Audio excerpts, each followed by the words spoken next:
देखिए, इसमें पहला प्रश्न पूछा जा रहा है, निम्नलिखित में से किसने हड़प्पा संस्कृति के विघटन के लिए इंद्र को उत्तरदायी माना था? कौन व्यक्ति थे जो इंद्र को उत्तरदायी माने थे? तो आप कहेंगे सर मार्टिमर व्हीलर थे, जो कि ऑप्शन आपके बी वाले में दिखाई दे रहा है, ठीक है? दूसरा प्रश्न है, इनमें से कौन-सा जैन ग्रंथ जैन भिक्षुओं के लिए नियमों का वर्णन करता है? नियमों का वर्णन करता है कौन-सा जैन ग्रंथ है जो ग्रंथ है, वह जैन भिक्षुओं के लिए नियमों का वर्णन करता है। इसकी अगर हम बात करते हैं तो यह होता है आचरांग सूत्र है। आचरांग सूत्र जो ग्रंथ है, इसमें जैन भिक्षुओं के नियम के वर्णन के बारे में बात करती है। बात करते हैं तीसरा प्रश्न है, इसकी देखिए इसमें कह रहा है निम्नलिखित में से कौन-सा अशोक का कौन-सा शिलालेख है, जो 5 यवन राज्यों के धर्म प्रचारकों को भेजने का वर्णन मिलता है? अशोक का कौन-सा शिलालेख है, जिसमें यह बताया गया है कि धर्म प्रचारक गए थे प्रचार करने के लिए यवन में? तो आप कहेंगे इसकी अगर हम बात करते हैं तो यह हो जाएगा शिलालेख आपका 13 वाला, ठीक है?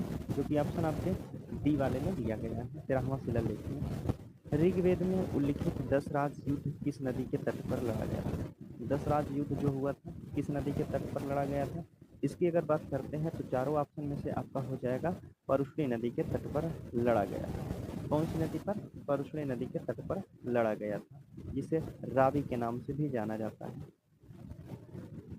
चलिए अगले प्रश्न की हम बात करते हैं। चलिए आगे बात करते हैं। पांचवा प्रश्न है, कह रहा है किस मुगल सेना नायक के साथ शिवाजी ने पुरंदर की संधि 1665 ईस्वी में किए थे? पुरंदर की संधि जो शिवाजी और किसके बीच में हुआ था, यह हमें बताना है। देखिए, जो 1665 में पुरंदर की संधि हुई थी, वह छत्रपति शिवाजी और मुगलों की तरफ का एक सेनापति था, जिसका नाम था राजा जय सिंह।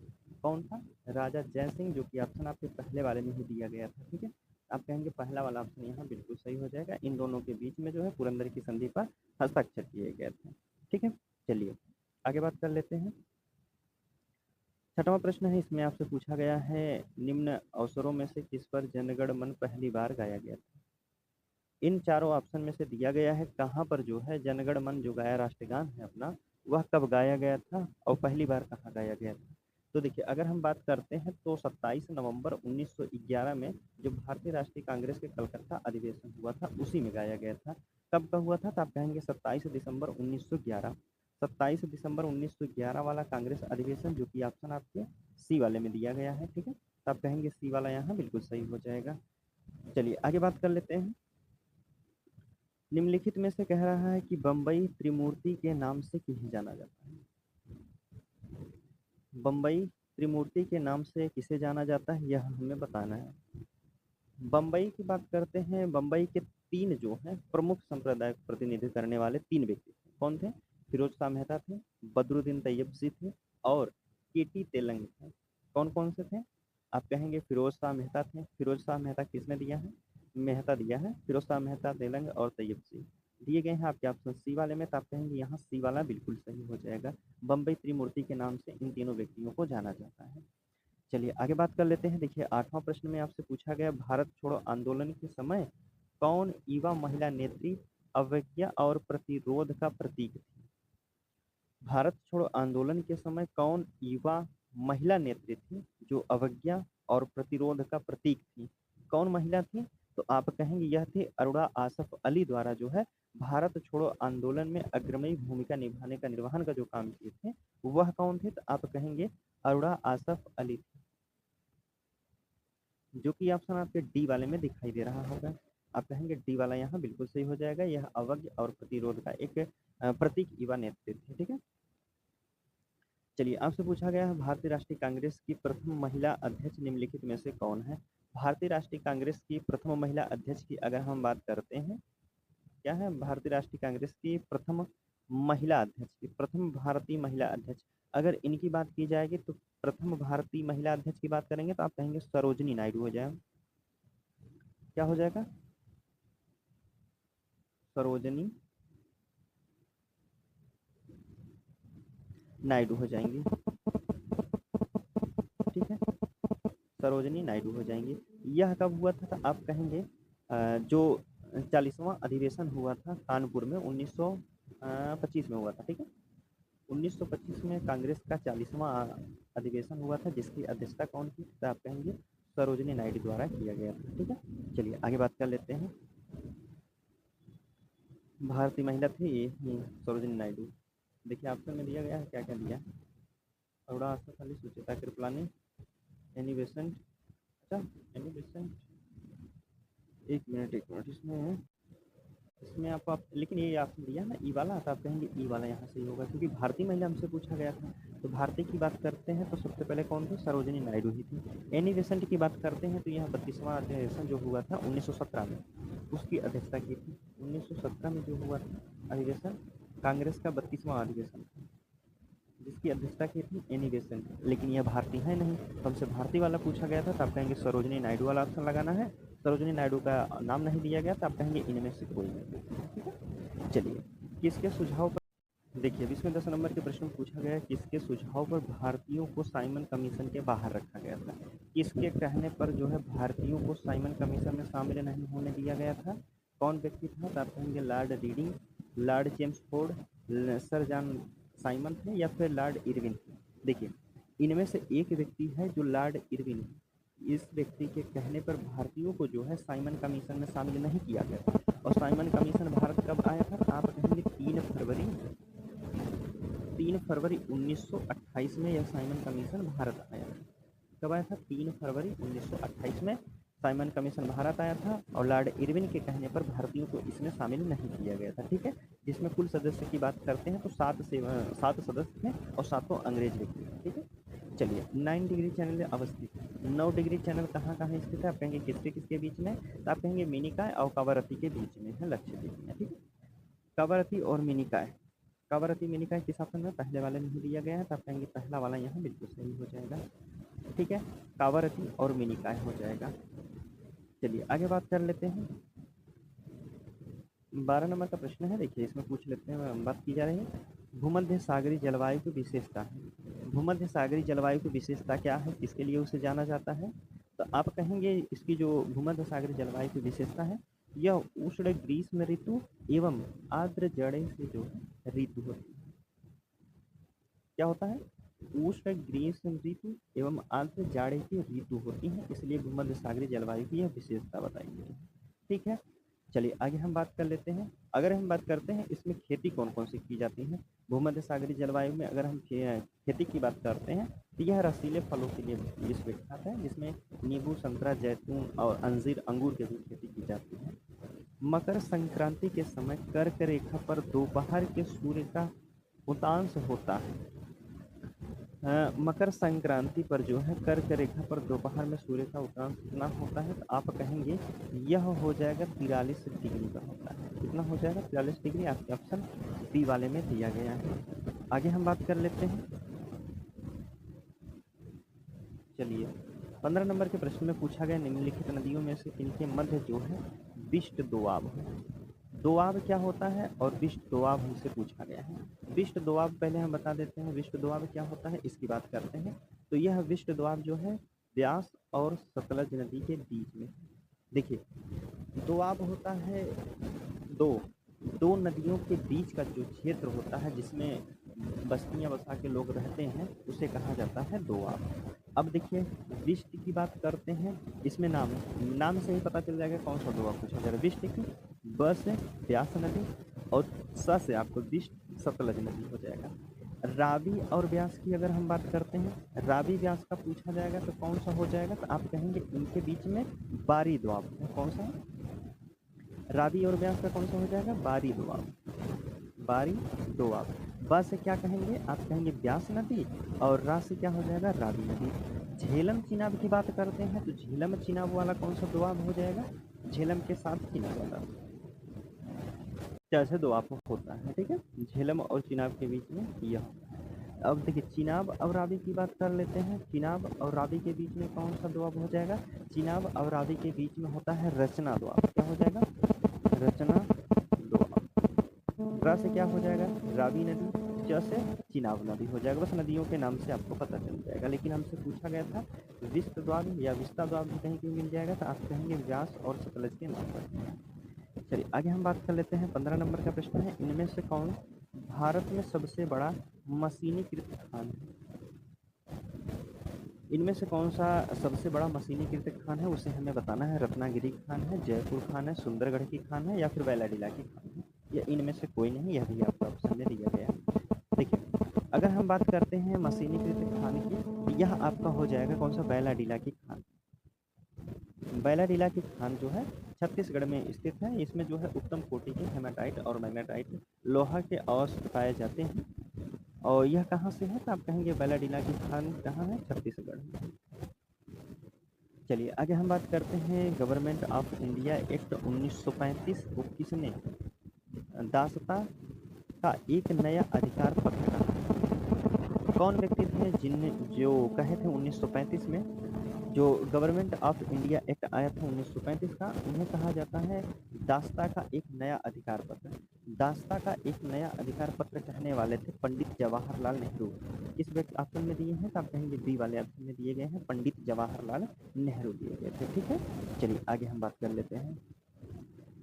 16 नंबर का प्रश्न हो गया। चलिए 17 नंबर की बात कर लेते हैं। निम्नलिखित में से राज्य के नीति निर्देशित तत्वों का कौन सा अनुच्छेद राज्य को निर्देशित करता है कि वे अपने उद्योगों के प्रबंधन और कामगारों की सहभागिता से सुनिश्चित करेंगे। यहाँ से हमें अनुच्छेद के बारे में बताया गया है। चलिए हम इसको हम करते हैं, अब इसके बारे में बात करते हैं। देखिए, हमसे पूछा गया है डीपीएसपी में बताना है कौन सा जो है अनुच्छेद है जो उद्योगों के प्रबंधन में कामगारों की सहभागिता को सुनिश्चित करता है। इसकी अगर हम बात करते हैं तो यह दिया गया है पहले 43 के ए में ही दिया गया है, पहला वाला ही ऑप्शन दिया है। आप कहेंगे पहला वाला ऑप्शन बिल्कुल यहाँ सही दिया गया है। ठीक है, चलिए आगे हम बात कर लेते हैं। ये तो और अनुच्छेद के बारे में बात करते हैं। देखिए, जैसे हम बात कर लेते हैं, अनुच्छेद दिया गया है 38। 38 में क्या बताया गया है, तो आप कहेंगे लोक कल्याण कार्य के बारे में बात किया गया है। लोक कल्याण होगा, लोक कल्याण की बात की जाएगी। ठीक है, और अगर हम बात करते हैं 39 के ए में क्या दिया गया है, 39 के ए में बताया गया है दोस्तों निःशुल्क कानूनी सहायता बताई गई है। क्या हो जाएगा, निःशुल्क कानूनी सहायता है।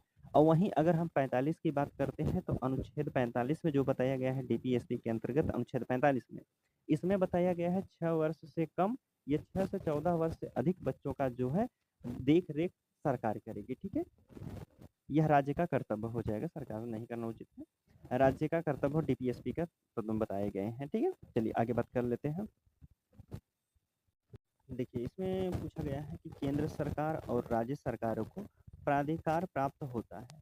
केंद्र सरकार और राज्य सरकार को प्राधिकार प्राप्त होता है किसके तहत, भारतीय संविधान से, भारत के राष्ट्रपति से, भारत के प्रधानमंत्री से, भारत की संसद से। केंद्र सरकार और राज्य सरकार को जो प्राधिकार प्राप्त होता है, यह होता है आपके भारतीय संविधान से, ना कि किसी व्यक्ति से। ठीक है, किससे होता है, भारतीय संविधान से। चलिए देखिए, अगला प्रश्न है, कह रहा है इनमें से कि भारत का संघीय न्यायालय, एक मिनट, भारत का संघीय न्यायालय निम्नलिखित में से किस वर्ष स्थापित किया गया था। संघीय न्यायालय किस वर्ष स्थापित किया गया था, 1935 में, 1939 में, 1946 में या 1947 में। तो 1935 वाला पहला ही ऑप्शन हम गलत कर दे रहे हैं। अब बताइए आप तीनों में से कौन सा सही होगा। ठीक है, देखिए अगर हम बात करते हैं संघीय न्यायालय के निम्नलिखित में से किस वर्ष जो स्थापित हुआ था, संघीय न्यायालय की बात करते हैं, तो यह 1935 का जो अधिनियम था उसके तहत किया गया था। हालांकि 1935 में किया नहीं गया था, उसी के तहत किया गया था, 1 अक्टूबर 1937 में किया गया था। अब बताइए कौन सा ऑप्शन हो जाएगा, 1 अक्टूबर 1937 में किया गया था। 1937 हमें दिया नहीं है ऑप्शन में, आप कहेंगे कौन सा हो जाएगा, ई वाला लगाइए कि 35 हमारा नहीं होगा, क्योंकि इसके तहत किया गया था। भारत सरकार अधिनियम 1935 के अंतर्गत संघीय न्यायालय की स्थापना जो है 1 अक्टूबर 1937 को की गई थी, जिसमें 6+1 जज के बारे में बात की गई थी, जिसमें से एक आपका मुख्य न्यायाधीश होते हैं और 6 न्यायाधीश होते हैं। जिसमें से अगर हम बात करते हैं पहले मुख्य न्यायाधीश की बात करेंगे तो मैरिस वेयर थे। कौन थे, एक मिनट, मॉरिस, सर मॉरिस थे। पूरा नाम लिखिएगा, सर मॉरिस ग्वेयर थे। यह जो थे पहले मुख्य न्यायाधीश थे। कब मुख्य न्यायाधीश की स्थापना की गई थी, तो आप कहेंगे 1 अक्टूबर 1937 में। कितने जज थे, तो आप कहेंगे 7 थे, 6+1, जिसमें से एक मुख्य न्यायाधीश होते हैं। चलिए आगे हम बात कर लेते हैं अब अगले प्रश्न की। तो हमारा ऑप्शन कौन सा हो जाएगा, इसमें से ई वाला सही होगा। पंचायतों के लिए कराए जाने वाले सभी निर्वाचनों कि संरचना का अधीक्षण, निर्देशन और नियंत्रण निहित होता है किसके अंतर में होता है? पंचायत के संबंध में पूछा गया है। राज्यपाल में होता है, भारत के निर्वाचन आयोग में होता है, जिला पंचायत राज अधिकारी के अंतर्गत, राज्य निर्वाचन आयोग के अंतर्गत होता है। पंचायतों के लिए कराया जाने वाला जो सभी निर्वाचन होते हैं, सभी चुनाव होते हैं, संरचना का जो है अधीक्षण किसके निर्देशन में किया जाता है? अगर इसकी हम बात करते हैं तो यह किया जाता है आपके ऑप्शन जो हो जाएगा राज्य निर्वाचन आयोग के अंतर्गत किए जाते हैं। ठीक है। 73वां और 74वां संविधान संशोधन 1992 जो हुआ था, ठीक है, 73वां और 74वां संविधान लगभग 1992 के आसपास में जो है पंचायती राज संस्थानों एवं शहरी निकायों में चुनाव निष्पक्ष या समय पर करवाने का अलग अलग निर्वाचन का आयोग की व्यवस्था की गई थी। ठीक है, चलिए आगे हम बात कर लेते हैं। रिंगलमैन स्केल की बात करते हैं। रिंगलमैन स्केल का प्रयोग इनमें से किसका घनत्व मापने के किया जाता है? रिंगलमैन की बात की जा रही है। तो देखिए, रिंगलमैन की अगर हम बात करते हैं तो इसका प्रयोग जो है धुआं का घनत्व मापने के लिए किया जाता है। धुआं का घनत्व आपके ऑप्शन बी वाले सी वाले में दिया है, तो आप कहेंगे रिंगलमैन का जो स्केल है यह धुआं का मापने के लिए किया जाता है, जो कि ऑप्शन आपके सी वाले में दिया गया है। ठीक है, चलिए आगे हम बात कर लेते हैं। निकट दृष्टि दोष का इलाज किया जाता है। निकट दृष्टि दोष का इलाज किया जाता है उत्तम लेंस द्वारा, अवतल लेंस से, बेलनाकार लेंस द्वारा, टोरिक लेंस द्वारा।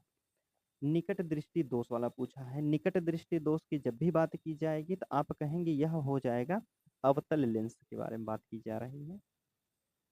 निकट दृष्टि दोष का इलाज जो किया जाता है उसमें अवतल लेंस का प्रयोग किया जाएगा। ठीक है, आगे बात कर लेते हैं। 23 नंबर का प्रश्न है, कह रहा वायुमंडल में निम्न गैस की उपस्थिति के कारण वायु में पीतल फीका पड़ जाता है। पीतल फीका पड़ जाता है किसके कारण? ऑक्सीजन, हाइड्रोसल्फाइड या फिर कार्बन डाइऑक्साइड, नाइट्रोजन या इनमें से कोई नहीं। वायुमंडल में किस गैस की उपस्थिति के कारण वायु में पीतल फीका पड़ जाता है? बताना, पीतल फीका पड़ जाता है तो आप कहेंगे यह हो जाएगा आपके हाइड्रोजन सल्फाइड के कारण होता है। ऑप्शन बी वाले में आपको दिया गया है। ठीक है, चलिए 23 नंबर का प्रश्न हो गया हमारा। 24 नंबर का प्रश्न देख लेते हैं।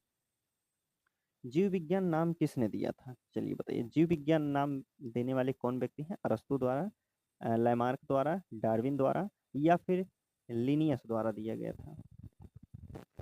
जीव विज्ञानी के नाम की बात की जाए तो आप कहेंगे सर्वप्रथम जो है फ्रांस के वैज्ञानिक थे, कौन से? लैमार्क थे। लैमार्क द्वारा जो है जीव विज्ञान का नाम दिया गया था। ठीक है, आगे हम बात कर लेते हैं 25 नंबर के प्रश्न में। पोलियो के टीके की खोज किसने की थी?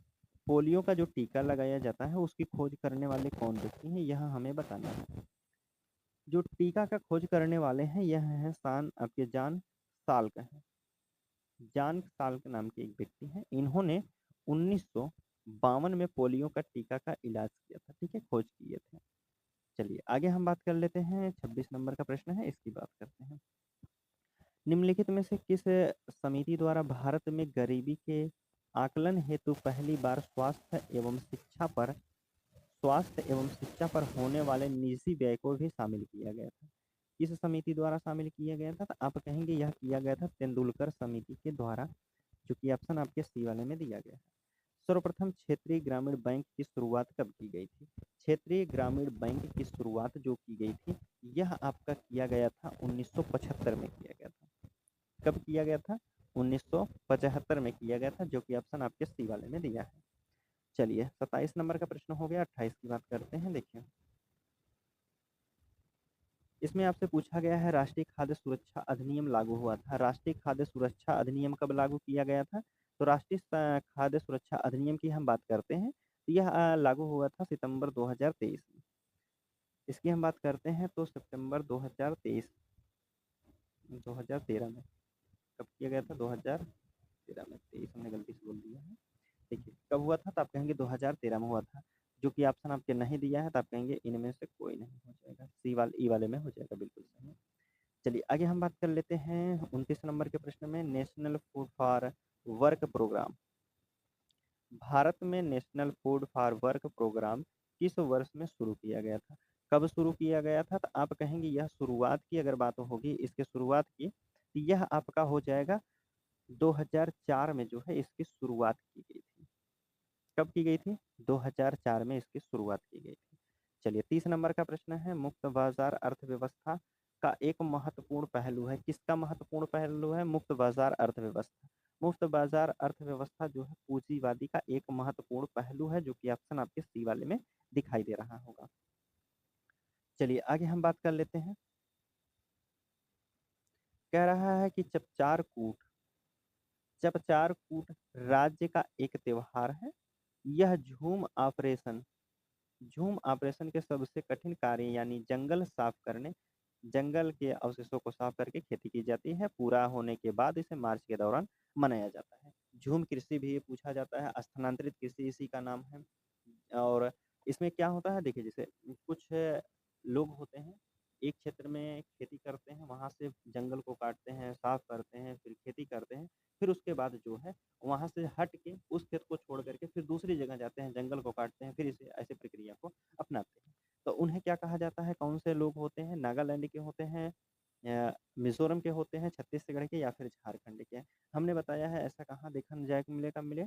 आप कहेंगे मिजोरम में ऐसा देखने को मिलता है, जिसे झूम कृषि के नाम से भी जाना जाता है। और यह लोग कौन सा वो मनाते हैं? आप कहेंगे उत्सव त्योहार मनाते हैं, चपचारकूट उत्सव मनाते हैं। पूछा गया है विश्व शरणार्थी दिवस हर वर्ष कब मनाया जाता है? विश्व शरणार्थी दिवस कब मनाया जाता है, यह आपसे पूछा जा रहा है।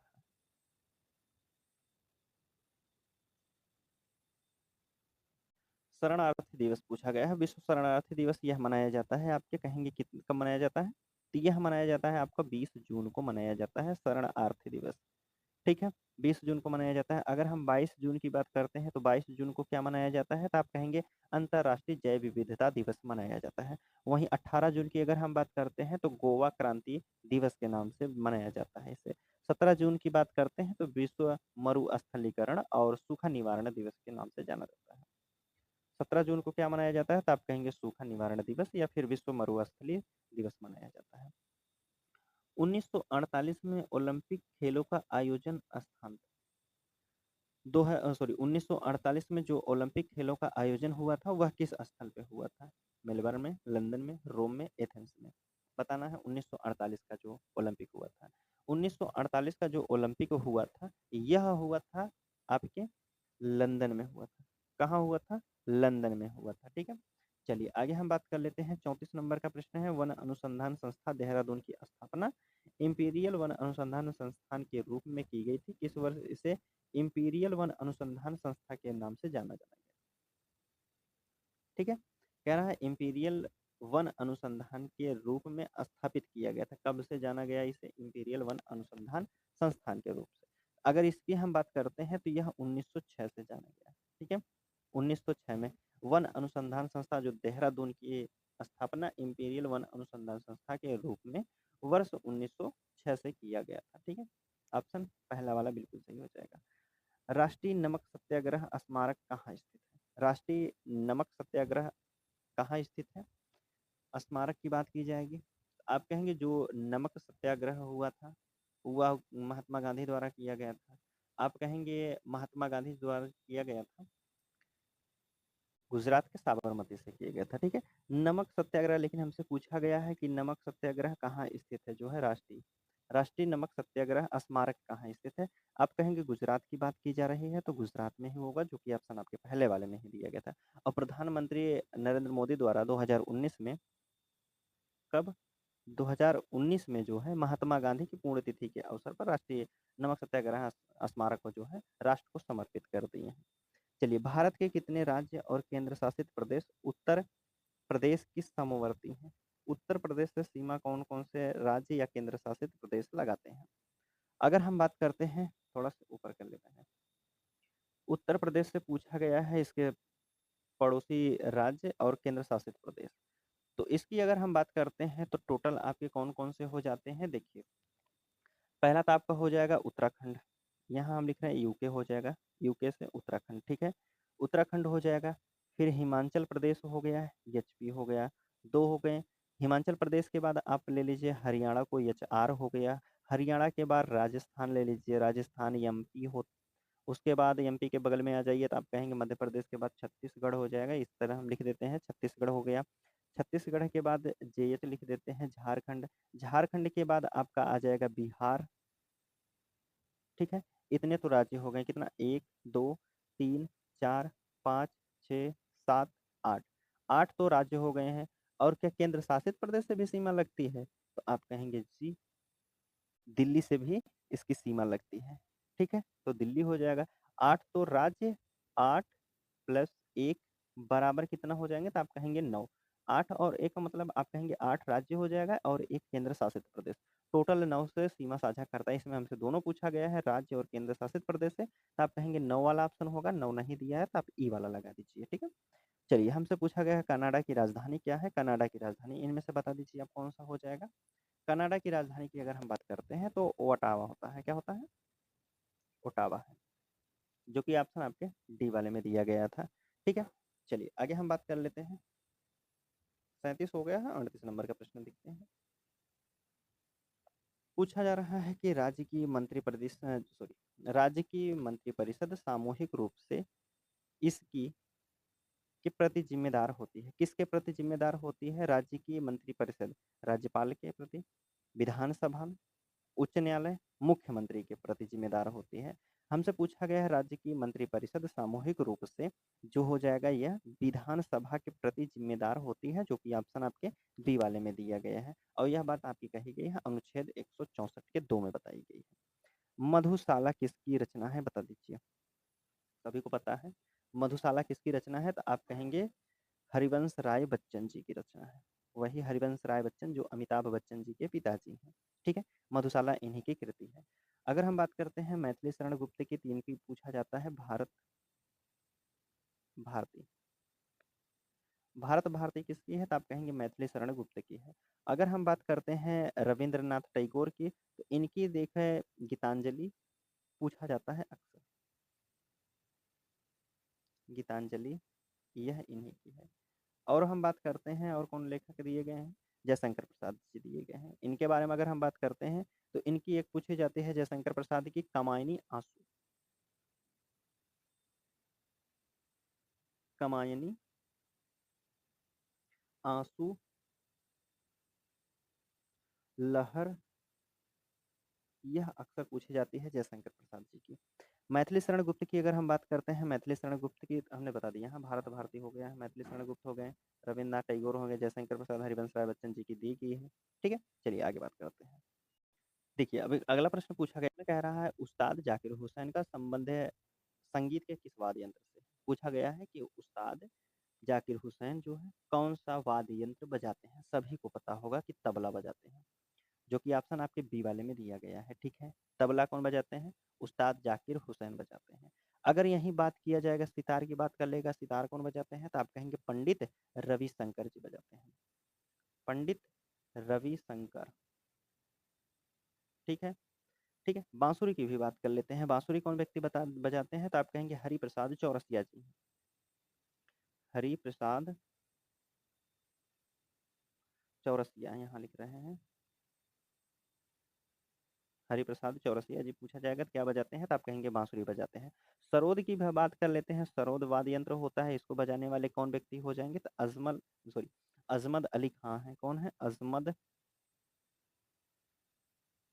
अजमत अली खान।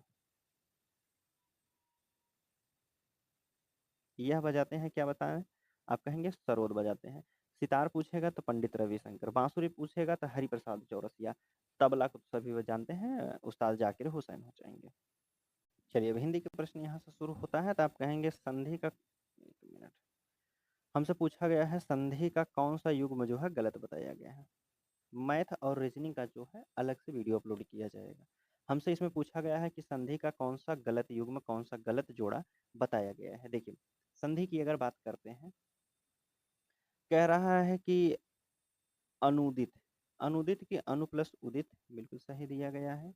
ठीक है, दूसरा कह रहा है कि अवनिंद्र, अवनी प्लस इंद्र बिल्कुल सही है।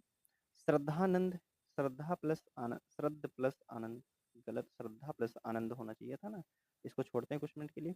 नयन की बात करते हैं, ने प्लस अन बिल्कुल सही दिया गया है। अवनिंद अवनी प्लस इंद्र है। अनुदित की बात करते हैं, अनु प्लस उदित होता है, लेकिन श्रद्धानंद जो दिया गया है यह हमारा जो है गलत बताया गया है। इसकी वर्तनी की अगर हम बात करते हैं तो श्रद्धा होना चाहिए था। क्या होना चाहिए था? श्रद्धा प्लस आनंद होता है। श्रद्धा प्लस आनंद होता है, ना कि श्रद्धा होता है। ठीक है, तो ये आप समझ में आ गया होगा कौन सा गलत बताया गया था। आप कहेंगे सी वाला यहाँ गलत है। चलिए आगे की बात करते हैं। देखिए, चलिए यहाँ से हमें विलोम पूछा गया है। कह रहा है विज्ञ का विलोम हमें बताना है। विज्ञ, विज्ञ शब्द का विलोम क्या होता है? सभी को पता हो जाएगा। विज्ञ का विलोम क्या होता है? सभी को पता है, अज्ञ होता है। अज्ञ का विलोम विज्ञ होता है। अगर हम बात करते हैं प्रज्ञ का विलोम क्या हो जाएगा? चलिए प्रज्ञ का विलोम बता दीजिए। तो आप कहेंगे प्रज्ञ का विलोम जो होता है अप्रज्ञ हो जाएगा। इसमें अ लगा दीजिए, उपसर्ग, अप्रज्ञ हो जाएगा। सुविज्ञ की बात करते हैं। सुविज्ञ की अगर बात की जाएगी, अविज्ञ का सुविज्ञ होता है। ठीक है, चलिए आगे अब हम बात कर लेते हैं। देखिए हमसे पूछा गया है 58 नंबर के प्रश्न में। इसकी बात करते हैं तो निम्नलिखित में से स्त्रीलिंग शब्द को चुनिए। स्त्रीलिंग शब्द कौन सा है? धुआं आसमान में उड़ता है, कार्य किया जाता है, भत्ता मिलता है, धावा क्या है? धावा को बता दीजिए। धावा की अगर बात करते हैं, धावा हमसे स्त्रीलिंग पूछा गया है। तो देखिए अगर हम बात करते हैं इसकी, धावा धावा ध्यान नहीं आ रहा, मतलब धुआं भी लेकिन आपका पुल्लिंग है, कार्य भी आपका कार्य किया जाता है, भत्ता मिलता है, धुआं आसमान में उड़ता है, धावा भी कुछ होता है, लेकिन यह भी पुल्लिंग शब्द दिए गए हैं। तो आप कहेंगे इसमें जो है इनमें से कोई नहीं, स्त्रीलिंग शब्द हो जाएगा। आगे हम बात कर लेते हैं। देखिए जिसे बुलाया ना गया हो उसके लिए एक शब्द में क्या कहते हैं? जिसे बुलाया ना गया हो उसे अगर एक शब्द में कहने की बात आएगी तो आप उसे कहेंगे अनाहुत। क्या कहते हैं? अनाहुत, जिसे बुलाया ना गया हो। ठीक है, आगे बात करते हैं। 60 नंबर का प्रश्न है, कह रहा है कि मुगल बादशाह शाहजहां ने किस कवि को महाकविराय की पदवी दी थी? महाकविराय की पदवी किसको दिया था? मुगल बादशाह शाहजहां, सेनापति, या फिर कादिर को, बनारसी दास को, धर्मदास को, या इनमें से कोई नहीं। जहां ने जो महाकविराय पद की उपाधि दिया था महाकविराय की, यह दिया था सुंदरदास को। किसको दिया था? सुंदरदास को। इन्हें दिया गया था। आप कहेंगे क्या?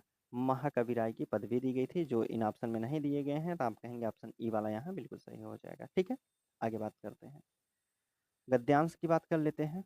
चलिए अब करंट अफेयर की हम बात करते हैं। देखिए कह रहा मई 2025 में 22वां भारत टेलीकॉम 2025 का आयोजन कहाँ किया गया था?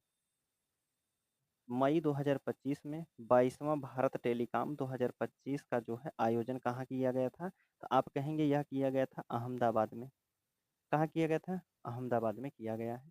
मई 2025 में 12वां वैश्विक अंतरिक्ष अन्वेषण सम्मेलन 2025 का कहाँ आयोजित किया गया था?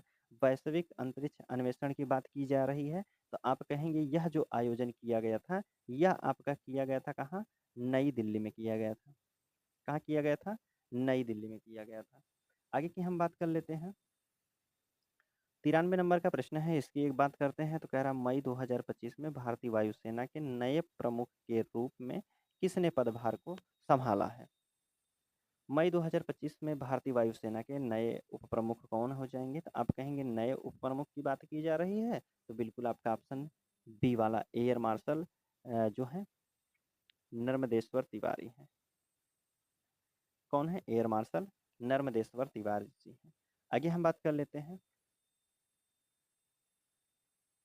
चलिए 93 नंबर हो गया है, 94 नंबर की बात करते हैं। देखिए मई 2025 में अंतर्राष्ट्रीय सौर संगठन 123वां सदस्य कौन देश बन गया है? 123वां सदस्य कौन बना है? तो आप कहेंगे यह बन गया है आपका अंगोला, जो कि ऑप्शन आपके डी वाले में दिया है।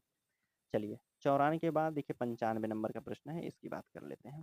मई 2025 में किस कंजर्वेटिव नेता को जर्मनी का नया चांसलर नियुक्त किया गया है?